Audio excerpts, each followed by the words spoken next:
नमस्कार, आप देख रहे हैं एनडीएस यानी निष्पक्ष वार्ता समाचार। मिशन शक्ति के तहत नारी शक्ति वंदन सम्मेलन का आयोजन। जहांगीराबाद नगर की नगरपालिका सभागार में मिशन शक्ति के तहत विधानसभा स्तरीय नारी शक्ति वंदन सम्मेलन का आयोजन किया गया। दिन रविवार को प्रदेश सरकार के मिशन शक्ति के अंतर्गत पालिका सभागार में आयोजित नारी शक्ति वंदन कार्यक्रम का शुभारंभ पूर्व प्रदेश मंत्री, महिला मोर्चा उत्तर प्रदेश, महिला सशक्तिकरण प्रभारी मीनाक्षी भार्ला व क्षेत्रीय विधायक संजय शर्मा ने संयुक्त रूप से दीप प्रज्वलित कर किया। सम्मेलन में मीनाक्षी भार्ला ने उपस्थित महिलाओं को संबोधित करते हुए कहा कि पहली सरकारों में ज्यादातर महिलाएं कच्चे चूल्हों पर खाना बनाती थीं। आज भाजपा सरकार की उज्ज्वला योजना से करोड़ों घरों से कच्चे चूल्हे समाप्त हो चुके हैं और उनके घरों में गैस सिलेंडर के माध्यम से खाना बनाया जा रहा है। वहीं विधायक संजय शर्मा ने कहा कि आज सरकार ने महिलाओं को राजनीति में 33% आरक्षण देकर महिलाओं का ओहदा बढ़ाया है। सरकार की महिला सशक्तिकरण योजना से आज महिलाएं अपने आप को सुरक्षित महसूस कर रही हैं। हमारी भाजपा मोदी योगी सरकार ने आवास योजना, आयुष्मान योजना, निःशुल्क राशन वितरण, पेंशन आदि योजनाएं चलाकर करोड़ों परिवार को राहत पहुंचाने का कार्य किया है। ब्यूरो निष्पक्ष वार्ता समाचार।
मंत्री हैं पार्टी की और योजनाओं में वो बहनों को प्रशिक्षण दे रही है। अभी एक बहुत बड़ा है, जरूरत नहीं उनको करीब 1000 बहनों को प्रशिक्षण देना है। इसके साथ साथ हमारी बहुत सारी बहनें, क्योंकि ये कोई प्रायोगिक भीड़ नहीं है, ये हमारी सभी को सम्मानित बहनें हैं जो अपने घर का काम छोड़ करके, खेती का काम छोड़ करके मोदी जी और योगी जी के बारे में जानकारी लेने के लिए, हमारी सरकार के बारे में जानकारी लेने के लिए यहाँ पर मोनू देवी, नंदिनी, कुमकुम देवी, कृष्णा देवी, सुनाना गांव से है मुन्नी देवी, रेखा शर्मा, महारानी देवी, इंद्रा देवी, शकुंतला देवी, विद्या देवी, दयावती देवी। इसी तरह आहार गांव से है गुंडन, श्रीमती मीनाक्षी, सोमवती, प्रवेश, जरीना, सन्नू, रजनी, समीरा, फरीदा, नूरजहां, मुन्नी, अहनू। इसी तरह प्रधानमंत्री माननीय नरेंद्र मोदी जी के नारी शक्ति वंदन के कार्यक्रम है। आज भी हाथ ऊपर मिली है। ये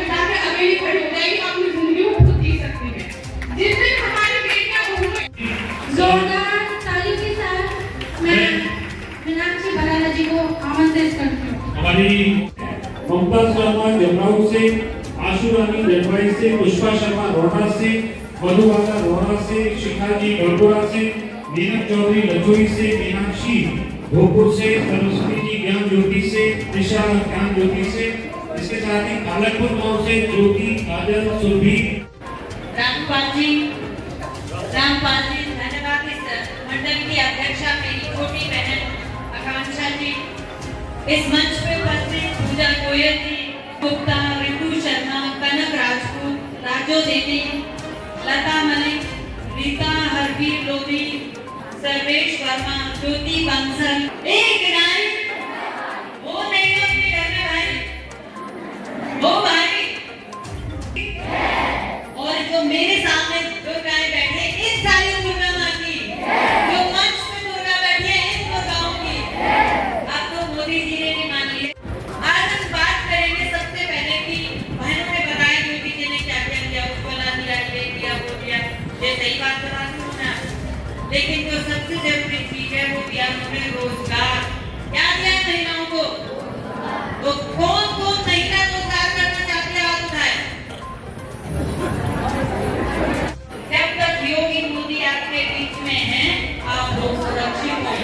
अगर किसी ने भूल से भी एक वोट इतनी बड़ी संख्या में यहाँ आकर जो आशीर्वाद दिया है, मैं आप सबका बहुत बहुत आभारी हूँ। आज इस देश में नई ऊर्जा का संचार हो रहा है हमारे प्रधानमंत्री जी के नेतृत्व में। हमारे प्रधानमंत्री जी कहते हैं कि जब तक इस देश में आधी, अगर 140 करोड़ आबादी में से 70 करोड़ आबादी घर पे बैठी रहेगी तो देश तरक्की कैसे करेगा। हम पति की तरफ तो देखते हैं, भाई और बेटे की तरफ देखते हैं, लेकिन पत्नी, बेटी और बहनें जब काम करना शुरू करेंगी तभी ये देश दुनिया में नंबर 1 बनेगा। ये एक साथ संभव नहीं है, लेकिन ये परिवर्तन की शुरुआत है। अभी लक्ष्मण कंसल जी ने आपको बताया कि हम बेटियों के लिए फ्री में ह्यूमन वेलफेयर सोसाइटी की कोचिंग शुरू करने जा रहे हैं। आज मैं सुबह रामपेरी में गया था तो वहाँ एक बेटी थी, प्रिया मोदी,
महिला के कहने से।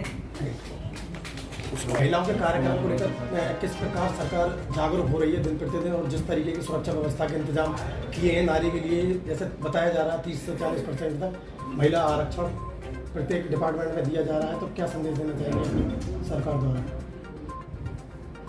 सरकार का संदेश है कि पहले महिलाओं को इसकी छूट नहीं थी। आरक्षण कोई भी जैसे इलेक्शन होता था टिकट मिलता था, पुरुषों को ही मिलता था।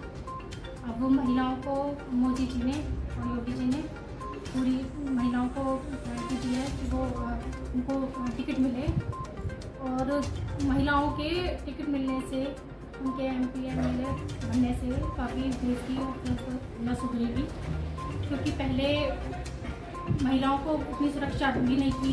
अब महिलाओं को, बेटियों को सबको सुरक्षा दी है। और 2014 से जब से मोदी जी की सरकार बनी है, हमारे देश में काफ़ी सुधार आया है। और हमारा देश अगर 2024 में मोदी जी फिर से प्रधानमंत्री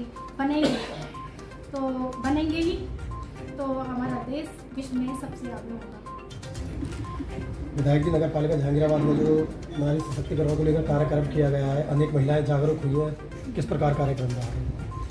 आज हमारा ये अनूप शहर विधानसभा का महिला सम्मेलन यहाँ पर आयोजित किया गया है, जिसमें हमारी प्रदेश की मंत्री श्रीमती मीनाक्षी भराला जी मुख्य अतिथि के तौर पर यहाँ पर आई है। ये हमारी पार्टी की और हमारी सरकार की एक सोच रही है कि जब तक हम बहनों को और महिलाओं को, इस देश की आधी आबादी को मेन स्ट्रीम में नहीं लेकर के आएंगे, तब तक देश का संपूर्ण विकास संभव नहीं है। तब तक हम अपनी क्षमता के नीचे काम करते रहेंगे। 70 करोड़ लोग काम करेंगे और 70 करोड़ लोग क्षमता होने के बावजूद घर बैठे रहेंगे, तब तक देश आगे नहीं बढ़ सकता। इसलिए हमारी सरकार की पहल है, जो नारी शक्ति बंधन अधिनियम है, उसका उद्देश्य यही है कि हम बहनों को मेन स्ट्रीम में लेकर के आएँ। इसका मतलब ये नहीं है कि हम कोई अपनी संस्कृति को कम कर रहे हैं या बहनों के जो घर के दायित्व हैं उनको कम कर रहे हैं। असल में पुरुष समाज को और इस देश को असली चुनौती यही है कि जब बहनें बाहर निकलें, चाहे वो राजनीति के क्षेत्र में निकलें, चाहे उद्योग के क्षेत्र में निकलें, चाहे नौकरी करने के लिए निकलें, शिक्षा के लिए निकलें, तब इस देश का समाज अपनी संस्कृति का कैसे उपयोग करके उनको सम्मान देते हुए उनको मेन स्ट्रीम में रखता है। ये हमारी सरकार की यही पहल है, यही मंशा है कि हम बहनों को मेन स्ट्रीम में लाएं और उनको वही सम्मान जो घर के अंदर होता था, वही उनको घर के बाहर भी मिले, और वो अपने गर्व के साथ इस देश के विकास में अपना योगदान दे सकें। इस कोशिश के साथ हमारी सरकार और हमारी पार्टी काम कर रही है। उसी के लिए हमारे पूरे प्रदेश में हर विधानसभा पर ये महिला सम्मेलन आयोजित किए जा रहे हैं। और जैसा आपने देखा, ये कोई लाइव भीड़ नहीं थी, हर गांव से चुनिंदा बहनें आई थी जो अपने मन से और आपने देखा कि इतनी भीड़ आपने जितनी अंदर थी कार्यक्रम स्थल के उतनी ही बाहर थी, और वो गई नहीं है ये सोच करके कि अंदर बैठने की जगह नहीं है। इससे पता चलता है कि उनका उत्साह कितना है और वो देश के विकास में कितनी अपनी भागीदारी चाहते हैं। विधायक जी, 2024 में किस प्रकार जो एक महिला मोर्चा है, किस प्रकार संघर्ष रहेगा और कितनी जागरूक होंगे हमारे देश की महिलाएं? महिला मोर्चा ने तो हमेशा से मोदी जी को आशीर्वाद दिया। अगर आप पिछली वोटों का प्रतिशत देखें तो वोटों में पिछले 14 से 19 में, 17 से 22 में जिन बहनों ने वोट दिया उसका प्रतिशत निरंतर बढ़ा है। पुरुषों से ज़्यादा बहनों ने आशीर्वाद दिया मोदी जी और योगी जी को, इसमें तो कोई दो राय नहीं है। लेकिन अब मोदी जी, योगी जी का और हम सब का कर्तव्य है कि उनको मेन स्ट्रीम में लाएं, उनको राजनीति में आगे बढ़ाएं, उनको उद्योग के क्षेत्र में और शिक्षा के क्षेत्र में सब में उनको आगे लेकर के जाएं।